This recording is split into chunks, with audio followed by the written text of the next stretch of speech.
le patrimoine culturel, c'est un ensemble de biens historiques, artistiques ou techniques qui sont importants et qui sont en lien avec l'homme. Historiquement, le mot d'ailleurs patrimoine veut dire l'héritage du père.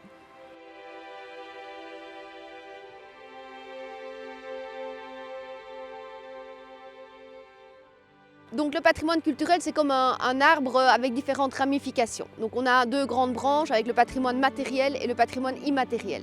Le patrimoine immatériel, bien, c'est tout ce qu'on ne sait pas toucher, tout ce qui est intangible et qui est lié aux traditions, au savoir-faire, au folklore. Vous avez par exemple les marches de l'Entre-Sambre-et-Meuse. Il y a aussi par exemple les murailleurs de murs en pierre sèche qui relèvent d'une tradition, d'un savoir-faire ancestral.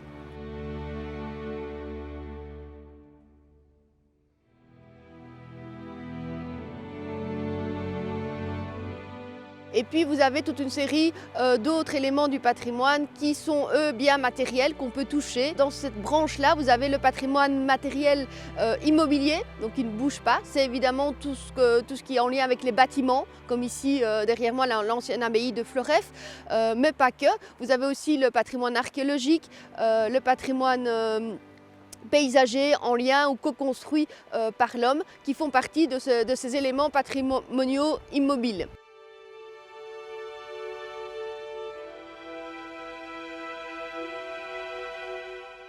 La deuxième grande catégorie, c'est le patrimoine matériel mobilier, donc qui peut bouger. Et donc c'est tout ce qui est en lien avec les œuvres d'art, les peintures, les sculptures, les reliefs, les livres, les archives. Tout ça fait partie de ce patrimoine mobilier qu'on retrouve, qui sont attachés à un endroit mais qui peuvent bouger. Par exemple ici, la Bible de Floreffe est aujourd'hui à Londres. Et puis vous avez aussi une autre catégorie qui sont le patrimoine matériel lié aux commémorations, à l'histoire, aux grands personnages.